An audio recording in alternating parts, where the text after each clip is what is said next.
11:15 झालेले. आता 10 किलोमीटरचं अंतर बाकी आहे. आपण निघत आहोत चामुंडा देवीच्या मंदिराकडे.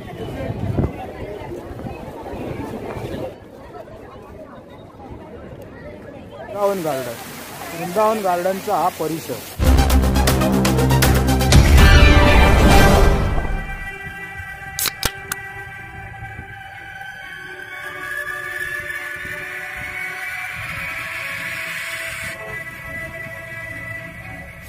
नमस्कार मित्रांनो, मी चंद्रशेखर गांगड. यूट्यूबवरील या चित्रफितीच्या माध्यमातून मी आपलं स्वागत करतो. तर मंडळी, मी आलो आहे बेंगलोरला.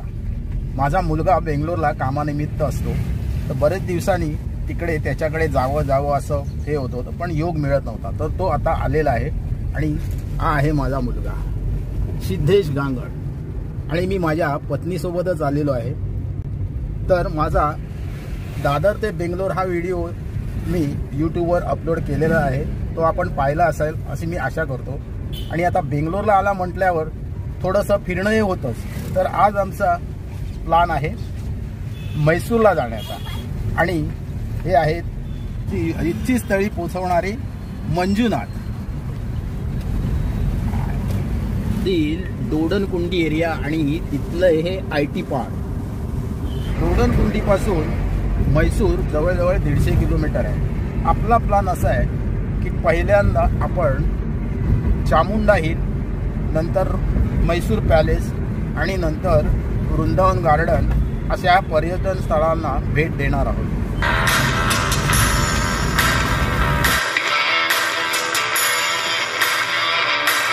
ट्रॅफिक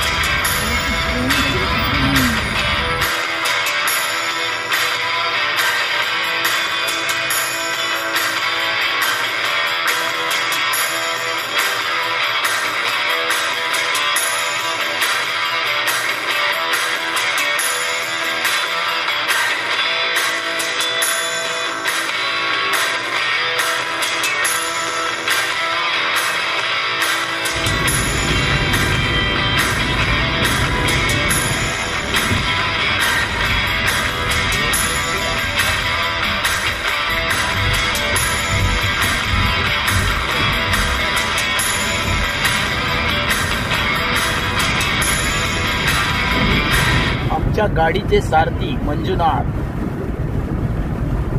मंजुनाथ, आप प्रॉपर कन्नड़? हाँ, कर्नाटका. आप नेटिव प्लेस? हाँ, चित्रदुर्गा. चित्रदुर्गा.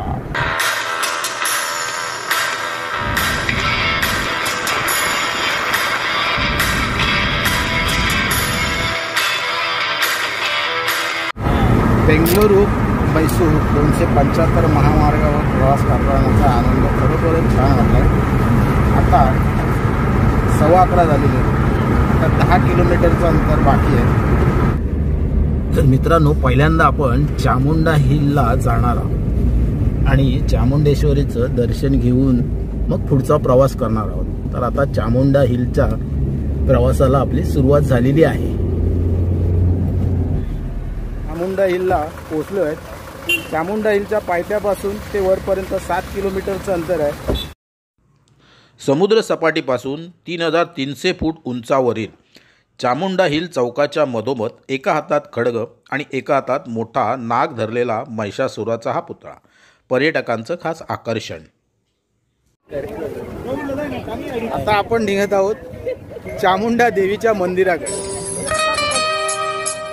आदिमाया आदिशक्तीने प्रजेवर अन्याय व आजूबाजूच्या परिसरात अराजक माजवणाऱ्या महिषासुराचा वध करण्यासाठी या ठिकाणी चामुंडा देवीच्या रूपात अवतार घेतला आणि प्रजेला छळणाऱ्या महिषासुराचा वध केला. चामुंडा देवीच्या वास्तव्याने पवित्र झालेल्या या टेकडीला चामुंडा हिल म्हणून ओळखले जाते.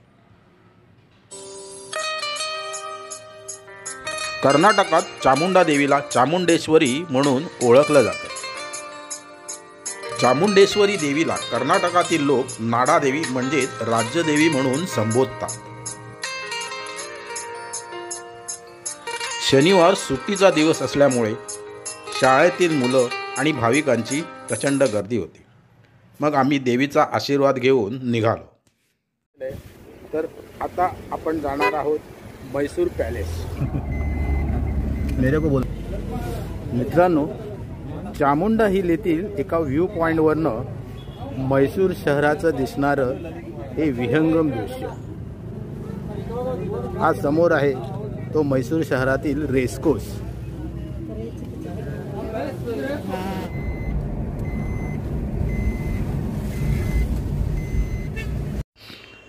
चामुंडा हिल्स रोडवर असलेले हे भारतातील पहिले वाळू शिल्प संग्रहालय.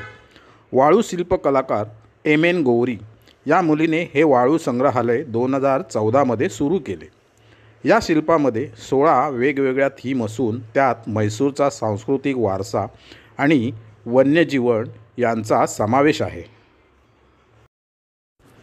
या संग्रहालयात शिल्पांमध्ये Mysore Dasara, Santa Claus, Christmas tree, राशीचक्र, डिस्नेलँड, सागरी जीवन, लाफिंग बुद्धा, चामुंडेश्वरी, गीतोपदेश हे विषय दाखवले गेले आहेत.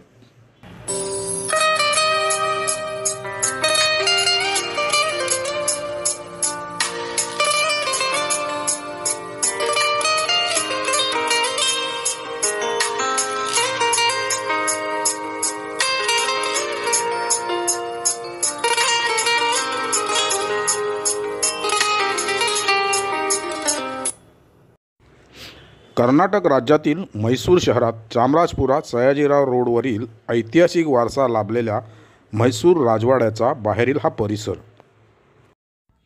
म्हैसूर पॅलेस, ज्याला अंबाविलास पॅलेस असेही म्हणतात, राजवाड्याचा परिसर बागांनी वेढलेला असून राजवाड्याच्या प्रांगणात प्रवेश करण्यासाठी 4 प्रवेशद्वार आहेत. ज्या जमिनीवर हा राजवाडा उभा आहे ती म्हैसूर किंवा शब्दशः किल्ला म्हणून ओळखली जात होती. 14व्या शतकात पहिला राजवाडा बांधण्यात आला. तो संपूर्णतः लाकडाचा होता, ज्याला जुना राजवाडा किंवा लाकडी राजवाडा म्हणून ओळखलं जायचं. बऱ्याच वेळा तो आगीच्या भक्ष्यस्थानी पडला. महाराज कृष्णराजा चतुर्थ आणि त्यांची आई केपनजम्मनी देवी यांनी ब्रिटिश वास्तुविशारद हेन्री आयर्विन व स्थापत्य अभियंता बी.पी. राघवलू नायडू याच्या देखरेखीखाली 1897ला राजवाड्याच्या बांधकामाला सुरुवात केली आणि तो 1912ला बांधून पूर्ण झाला. महाराजा जयाचामराजेंद्र वाडियार यांच्या कारकिर्दीत 1930च्या सुमारास सध्याचा सार्वजनिक दरबार हॉल विंगच्या समावेशासह या वाड्याचा आणखी विस्तार करण्यात आला. सध्याचा राजवाडा संपूर्णतः दगड, विटा आणि लाकडाचा आहे. या राजवाड्याचं संग्रहालयात रूपांतर करण्यात आले असून राजवाड्यात प्रवेशासाठी प्रौढांना 120 रुपये व 7 ते 8 वयोगटातील मुलांसाठी 60 रुपये तिकीट असून 7 वर्षापेक्षा लहान मुलांसाठी विनामूल्य आहे. म्हैसूरचा हा राजवाडा ताजमहालानंतर भारतातील सर्वात प्रसिद्ध पर्यटन स्थळापैकी एक मानला जातो.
राजवाड्याच्या प्रशस्त दालनातून फिरताना दगडांच्या खांबावरील, छतांवरील, भिंतीवरील कोरीवकाम, नक्षीकाम आणि राजघराण्यातील वारसांची पोर्ट्रेट आणि त्यांच्या वापरातील लाकडी चांदीच्या वस्तू, सिंहासन, भव्य दरबार पाहताना त्यावेळच्या वैभवाची आपल्याला साक्ष पटते.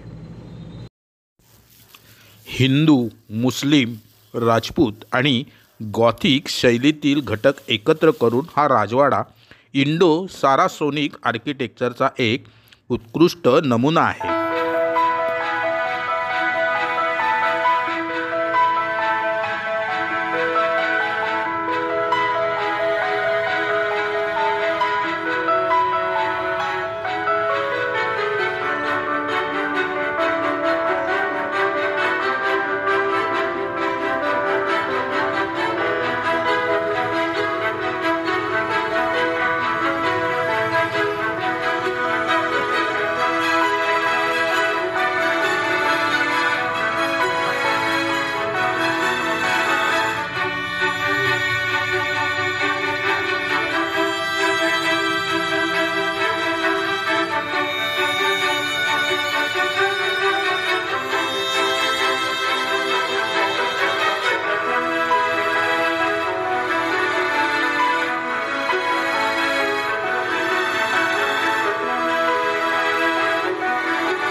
म्हैसूर दसरा सोहळ्याच्या वेळी हत्तींना सजवण्यासाठी लागणारी ही आभूषणे.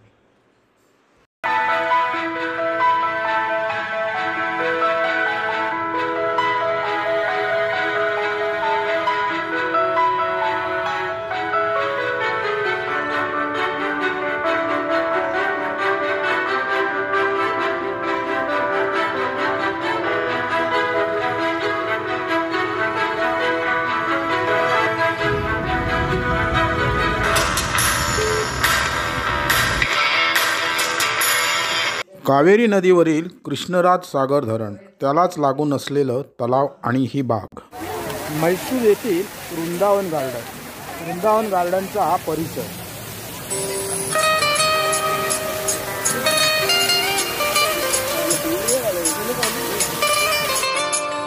म्हैसूरपासून 12 किलोमीटर अंतरावर कावेरी नदीवरील कृष्णराज सागर धरणाला लागून असलेले श्रीरंगपट्टणामधील प्रमुख आकर्षण असलेले 60 एकर जमिनीवर वसलेले हे वृंदावन गार्डन हिंदी सिनेमातील चित्रपटात शूटिंगचं एक महत्त्वाचं ठिकाण. येथे संध्याकाळी 6 नंतर होणारा म्युझिकल फाउंटन शो हा पाहण्यासारखा असतो.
मित्रांनो, हा व्हिडिओ पाहतानाचा आनंद मला तुमच्या चेहऱ्यावर स्पष्टपणे दिसत आहे.